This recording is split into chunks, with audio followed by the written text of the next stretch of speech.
Mitsubishi Expander. Ang Mitsubishi Expander ay isa sa tinitingala ngayong modelo ng MPV car segment dito sa bansa. Ang pambihirang katangian at mga nilalaman na talagang mapagkakatiwalaan mo sa mahabang panahon. Isang Japanese brand manufacturer ang nagpakilala nito sa bansa mula sa unang bersyon ay nilabas noong 2017 pa ay pumukaw at pumatok sa maraming commuter, fan lover at family driver. Ang pagiging matatag, dekalidad at maaasahan nito sa pang-araw-araw ang siyang nagustuhan ng marami dito. May 7-seater at 5 doors, malaking rear space compartment storage at ilang convenient features na nakapaloob dito. Hindi na rin magpapahuli pagdating sa mga safety sense at ilan pa sa mga makabagong teknolohiyang inilagay sa buong sistema nito. Mula 2017 at hanggang ngayon, ang paglago at pagpalo ng bentahe nito sa masa dahil sa kahit papano ay medyo afford na rin naman ng marami. At isa pa, hindi rin may pagkakaila ang angas ng disenyo nito. Kaya lakas din talagang makahatak ng mga buyer. Ngunit ano nga ba kaya ang meron sa modelong ito? Pagdating sa front face portion, dala pa rin ang magandang pormahan nito ng signature design ng dynamic shield front fascia ng Mitsubishi Motors.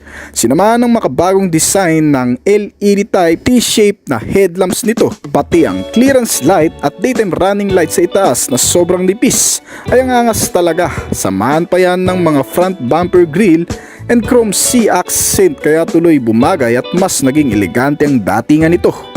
Itong Mitsubishi Expander ay pinapagana naman ng 1,499 cubic centimeter na displacement capacity, naka 1.5 liter gasoline engine inline 4-cylinder, 16-valve dual overhead camshaft at may compression ratio na 10.0:1. Sabi ng maraming nakagamit sa modelong ito ay humahataw din pagdating sa arangkada o sa paahon na kalsada. At expressway ang performance na hindi rin talaga magpapahuli sa nakararami. May bore in stroke size ito na 75 by 84.8mm at gearbox na 4-speed. Ang transmission nito depende sa variant na pipiliin mo dahil may manual at automatic na klase ito. Na pagdating sa performance, ito ay kayang mag-produce ng maximum output level na 103 horsepower sa kada 6,000 revolution per minute at maximum newton meter of torque na 141 sa kada 4,000 RPM. Kaya naman ang average top speed nito ay kayang umabot ng hanggang sa 180 to 185 km per hour. Sulit na sulit sa mga akyating lugar dahil kahit naka 1.5 liter engine lamang ito ay hindi hirap humataw sa mga paahon na kalsada. Ang isa pa sa maganda rito mga kaibigan na pagdating sa katipiran ay maaasahan mo rin talaga ang multi-point fuel injected type na fuel system na may 45 liters na fuel tank capacity ay kayang kumonsumo ng 23 km per liter sa highway at 12 to 14 liters naman sa mga city ride. Na-enhance na rin kahit papano ang fuel consumption nito na lumalabang sa ibang brand competitor. Bukod pa dyan, itong modelo ay sagana din sa mga bagong features pangkaligtasan, seguridad, pagiging convenient, komportable at pagiging accessible. Sa maraming bagay, maging ang mga suspensions nito ay hindi rin tinipid at ang power brake na siguradong makakaasa ka sa lakas ng stopping force. Ginamitan ng ventilated disc type ang front braking system at drum brake type naman ang rear braking system nito. Sa pamamagitan din ng mga reliable suspensions ay kahit maidaan mo man sa malulubak o sa maraming mga humps o butas-butas na kalsada ay mapapanatili pa rin ang kalmado at banayad na pakiramdam habang idinadaan sa mga ganong klaseng kalsada. Ginamitan din kasi ng MacPherson strut sa front suspension nito at torsion beam with shock in coil spring naman ang rear suspension. Kaya makakaasa ka talaga sa komportableng pagsakay mo dito. Ang buong sukat naman ng gulong nito ay 205 by 55 R17, naka-tubeless tires at alloy na rin ang mags nito. Kung nalilitan ka pa sa size na yan, pwede mo pa namang i-convert ng hanggang sa size 18. Pagdating naman sa rear portion nito, makikita ang napakagandang design ng LED type na tail lamp nito ay may reflector na rin kasama sa ibaba. At dito sa pinakailalim ay makikita mo naman ang kanyang spare tire at napakalaking compartment storage na pwedeng paglagyan ng ibang mga gamit na may kasama na ring maliliit na pockets sa mismong ilalim nito. Ang mga upuan na sobrang komportable na rin, may center armrest, foldable rear seats at adjustable na rin ang driver seats nito. May mga headrest sa front and rear at naka-fabric upholstery ang cover seat nito. Pagdating naman sa entertainment, makikita sa dashboard ang 7-inch display na monitor screen na detached screen na rin with Apple CarPlay and Android Auto. May kasama na ring Bluetooth connectivity at mga speakers sa front and rear. May USB and auxiliary input at FM and AM radio.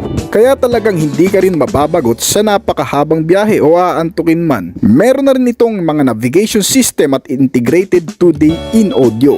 Ang multifunctional steering wheel nito na kung saan narito na rin ang mga pindutan o off control ng ibang mga sistema pa dito. Bukod pa dyan, maganda at malakas na rin ang air condition system nito.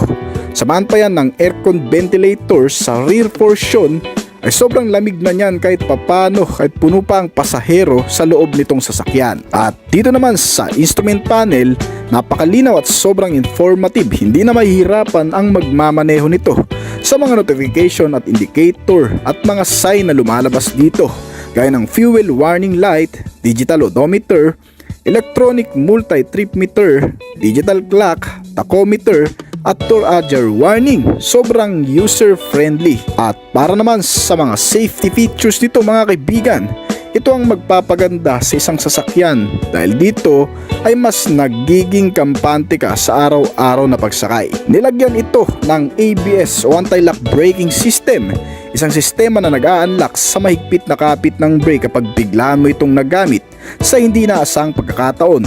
Dahil dito ay maiwasan ang pagkadulas at bibigyan ka ng pagkakataong makaiwas sa kung anuman ang mababangga mo. Pangalawa ay meron na rin itong EBD o tinatawag na Electronic Brake Distributor. Gaya ng ABS sensor ay nakatutulong din ito na mapaganda at mas maging ligtas ang paggamit ng brake procedure. May stability control system na rin itong kasama. Isang pangkaragdagang safety features na rin para sa mga sasakay dito o sa magmamaneho, na isang klaseng sistema na nagmi-maintain na din ng mas maayos na biyahe kahit pabago-bago man ang panahon at kalsada na yung dadaanan. Kung ikaw ang nagmamaneho ay ma-maintain mo ang stability o stable na pagdadrive sa sasakyang ito kahit pa may daan mo sa malulubak, mababato o sa mga biglaang pagliko o pakurbadang kalsada. Meron na rin itong kasamang traction control system na tumutulong naman na mas maging ligtas at balanse ang pag-andar ng sasakyan sa oras na ito ay mapapadaan sa malulubak, matutubig at madudulas na kalsada. Dahil dito, kagaya ng stability control system ay ma-maintain na rin ng driver ang pagiging stable sa pagmamaneho sa mga ganitong klaseng sistema. May tinatawag na ring hill start assist control system na pangkaragdagang safety features pa. Ito ay para naman sa mga paahon o pababang kalsada na bagay namang gamitin sa Baguio o kaya sa Tagaytay. Lalo na kung ikaw ay mapapahinto sa mga ganong klaseng kalsada na sobrang tarik, ay mapapakinabangan mo talaga ang sistemang ito. Dahil dito, kahit na hindi mo na masyadong higpitan ang kapit ng brake, ay kusa na itong mag-i-stay sa posisyon na kung saan ito nakahinto pansamantala. At isa pa, may kasama na rin itong ISO Fixed Child Mounts, isang advanced safety features para mas maprotektahan naman ang mga kasama nating bata sa loob ng sasakyan. In general, kahit magkaroon pa ito ng pinakamalang pagbangga, mas protektado ang bata o baby na nakaupo sa upuan nitong sasakyan. At ang iba pa sa mga safety features nito na mapapakinabangan mo ay ang parking sensor with electric parking brake na makatutulong din naman upang maiwasan ang anumang sagian sa loob ng parking lot. May mga front and rear at passenger airbags na rin itong kasama with knee airbags o yung nakalocate sa tuhod ng driver ay may airbags na rin. May front and rear seat belts at child safety lock para naman sa mga bata nating kasama na laging nangungulikot ng mga lock ng pintuan ay delikado rin kung wala itong child safety locks.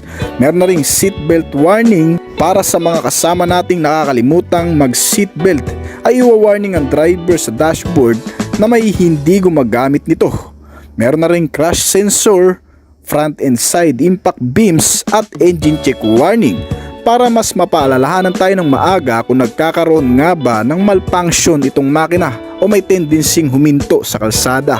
Kaya naman sa pamamagitan nito ay maidadala kaagad natin sa pinakamalapit na service center. At bukod pa dyan ay marami pang ibang safety features nitong sasakyan.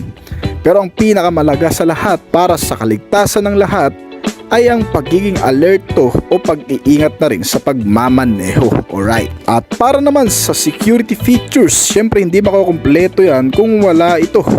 Ang central locking, isang sistema na naglalak o unlock sa lahat ng pintuan gamit lamang ang driver's side doors nito, na kung saan ay mamomonitor na rin ng driver kung anong pintuan nga ba ang hindi nakalock. Dahil din dito ay mas ma-maintain ang security nitong sasakyan. May engine immobilizer system na rin itong kasama.